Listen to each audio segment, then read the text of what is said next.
Hello, I'm Simon Richardson from the Manx Radio Newsroom. A planning application for the Isle of Man's first onshore wind farm is due to be submitted early next year.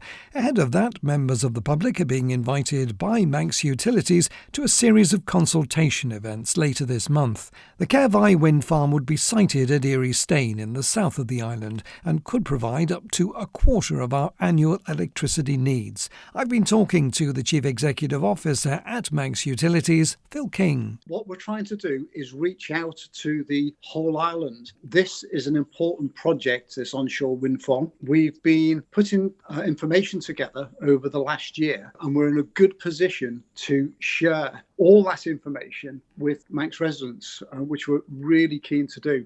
In a nutshell, the onshore wind farm is designed to capture our own natural resources, produce homegrown green energy, which we can consume on the island as well. And whilst doing that, obviously it gives us an element of independence, and we've seen a lot of uncertainty in prices for sure on different energy market.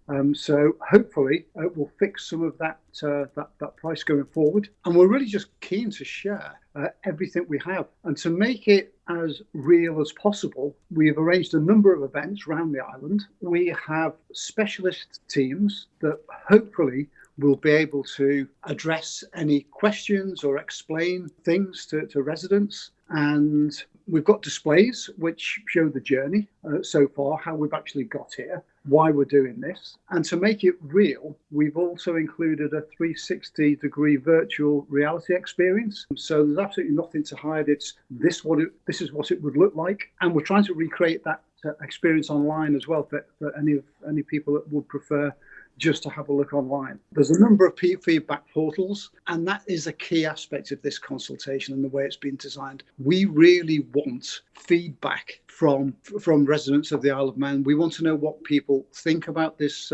proposition. And more than that, we want to collate that information, analyse it, share it back to calibrate it, have we heard right, and use it to influence the design going forward. Yeah, it is a big project for the island. I guess the two main issues that concern the people are, of course, the cost of the project, i.e. can we afford it, and the impact the 3 to 4 turbines will have both visually and environmentally. Indeed. So the question of price and cost, if you look, there's some quite good data just recently published in Great Britain, actually. They've just done an auction round for all renewable technologies, including onshore wind. And if you look at the sort of prices that are being put forward, onshore wind farms tend to cost a lot lower than energy produced from traditional power stations. And if you look at the markets at the moment, that's certainly true. So we would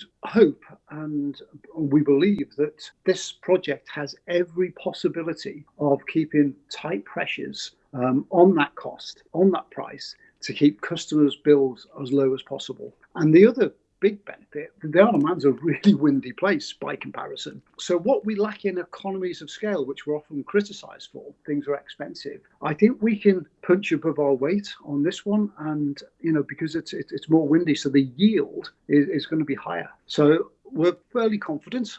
And on the environmental impact, the visual impact, absolutely right. It's a great question, and that's why we wanted to put this 360 virtual reality experience in, so people can actually immerse and see what it will be like and comment on that.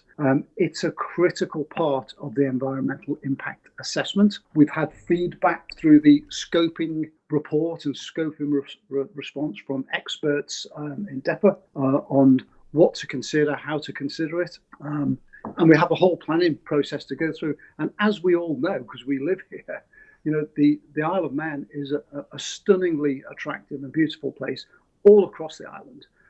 So wherever we put this, it's going to have an impact. There's no question about that. And it's whether it's acceptable or not. We have some trust and faith in the planning process, which is designed to facilitate sustainable development. And that includes, obviously, the environment, the economy, society, and climate change is another key pillar of that. So all the information will be there for people to comment on, and whether that passes muster through the planning process is, all we can do is present the best quality information and experience that we have available to us. The turbines would generate up to a quarter, I think, of the island's electricity. How would this be processed, if you like? Could it be linked to the existing power station, or would major changes be required there? It would. It's been what I would say very sensibly sized. I think the policy that's been set, in my view, is smart policy, because it will plug straight into the grid and it will work with the existing assets without major concern or modification. So that's a really good benefit of this type of wind farm, and this on this scale.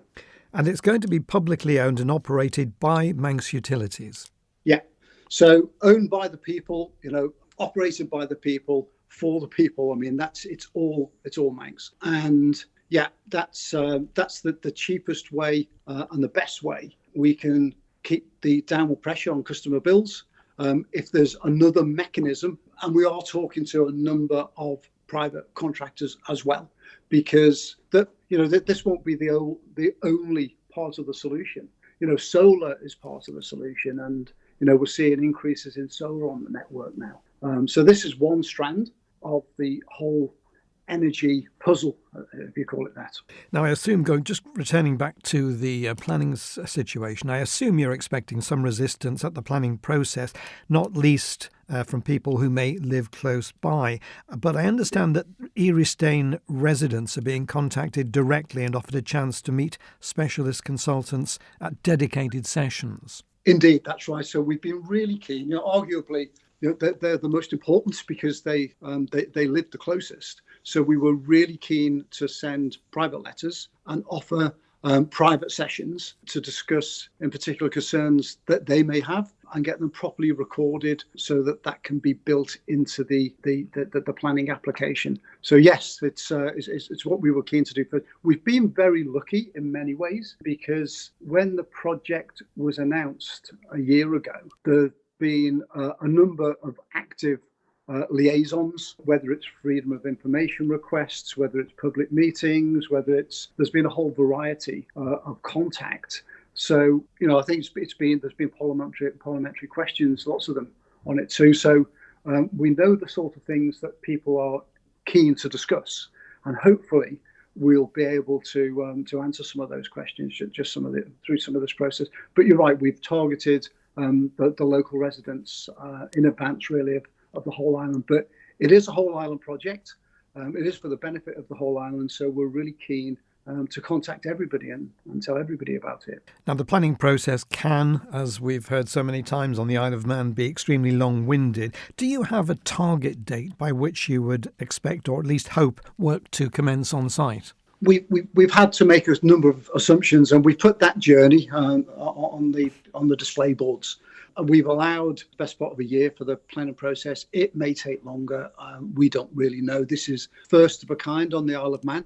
It's bound to attract some unique questions and challenges. So we've made that allowance, and we've had to put a programme together based on a number of assumptions. So yes, if it gets through planning in that sort of timescale, we'd be looking to commence site enabling activities in 2026. And of course, if I can just add, actually, I mean, it's not just planning. It needs to be funded. We need to connect with the supply chain. We need to secure deliveries, contracts, commercial arrangements, all that kind of stuff. So there's a lot of risk still in the project. We're really just at the development phase, but that's had to be very extensive to properly address the environmental issues, and that's a requirement of the environmental impact assessment for a planning application. Thank you for making it to the end of the Manx Radio Newscast. You are obviously someone with exquisite taste. May I politely suggest you might want to subscribe to this and a wide range of Manx Radio podcasts at your favourite podcast provider, so our best bits will magically appear on your smartphone. Thank you.